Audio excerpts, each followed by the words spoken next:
Alright guys, welcome back to the channel. Hope you're all doing well. It's been a hot second since I featured a new watch on this channel, and I'm super excited to share the contents of this box with you. I'm sure you could already guess based on the thumbnail what is inside this box. This is a watch that I've been kind of watching a lot of videos on, and I've been just kind of very curious about, but haven't exactly pulled the trigger up until this point.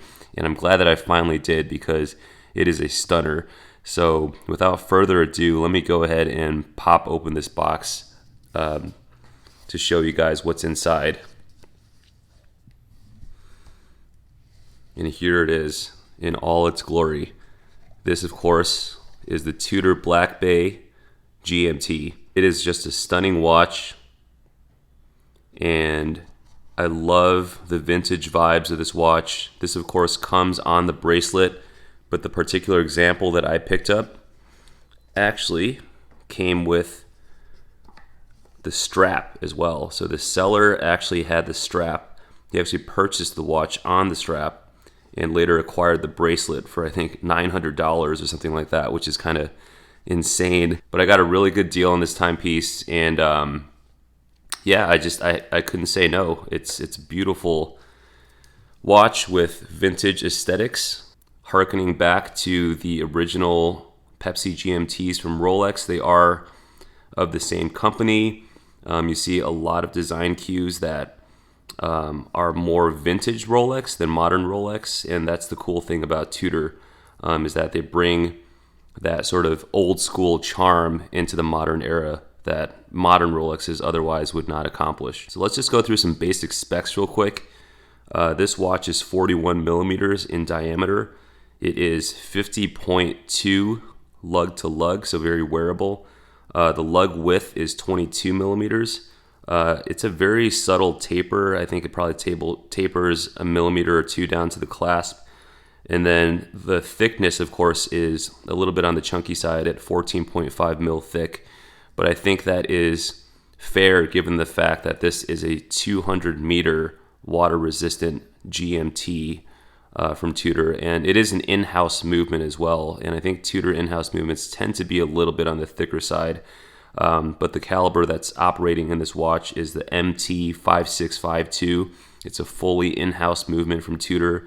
It features a silicone hairspring, beat rate of 4 hertz, hacking, hand winding, GMT function, and then of course 70 hours of power reserve as well. You can see that the details on this dial are done very well. It's kind of like a matte sort of finish, just evoking more of that vintage charm, vintage aesthetic, and is less glossy than what you would find on, you know, modern day Rolexes. And then the bezel is a 48 click bi-directional GMT bezel. The insert is an anodized aluminum, and this of course helps you to track a third time zone. It's a little bit hard to grip and turn. For those of you who've experienced Black Bay 58 bezels, it's kind of reminiscent of that type of action, just a little hard to grip, which is arguably okay since most of us aren't using this to track a third time zone. It's more so, in my opinion, more so for the aesthetic, but that is, you know, a slight area of improvement. One thing to mention is the bracelet has these faux rivets, which love them or hate them, I think they actually really match the vintage cues of this overall design aesthetic very well.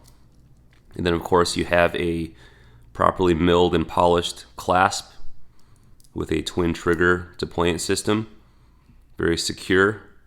3 holes of micro adjustment, so no on-the-fly adjustment here. But it does keep the sizing of the clasp down. You can see some very nice brushing as well throughout the entire watch.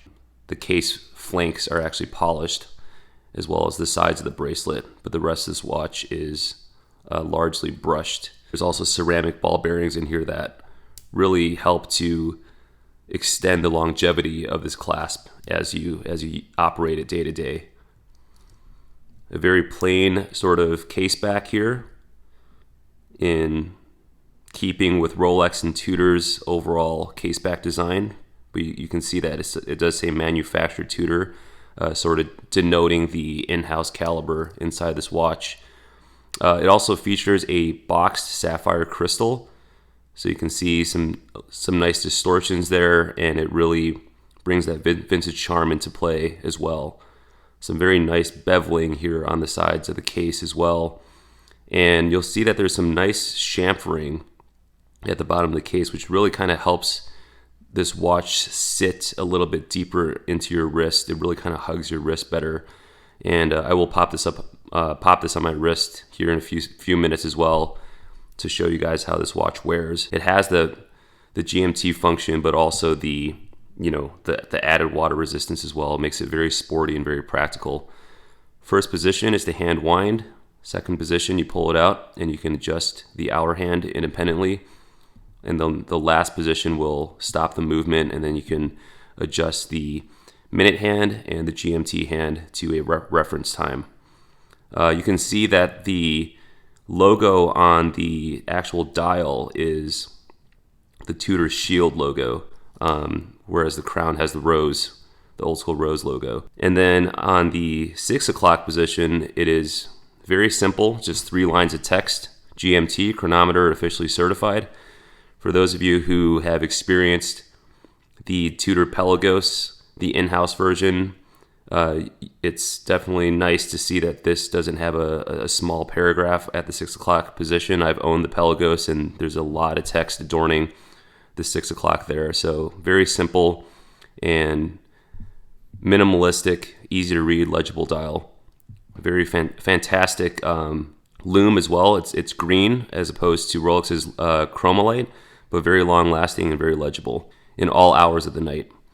And then you see that there is a date wheel here at the 3 o'clock position, no cyclops, just a very classic plain white date wheel, very easy to read, definitely a little bit smaller and slightly less legible than if there was a cyclops, but I think purists will appreciate the fact that there is no cyclops and really helps with the overall symmetry and layout of the dial. The insert color is sort of this burgundy and blue, as Tudor calls it. I think it looks really nice. For those of you who have watched my other videos on regarding GMT Masters, you'll know that I'm not a huge proponent of the GMT Master 2 Pepsi. I think the colors are a little too bright, a little too flashy. And then, with the fact that it's ceramic, they weren't able to get it just right as far as the color of the bezel. I think there's a little bit of a pinkish hue in the red, and a little bit of the blue looks a little purplish on that GMT Master 2 Pepsi. So I really like the colors of the bezel. I think it's a huge sell for this watch. And it actually looks different in different lights as well. The shade kind of looks black in certain lights, and then also blue when you're out in more direct sunlight and brighter lit environments. So let me get this watch on my wrist.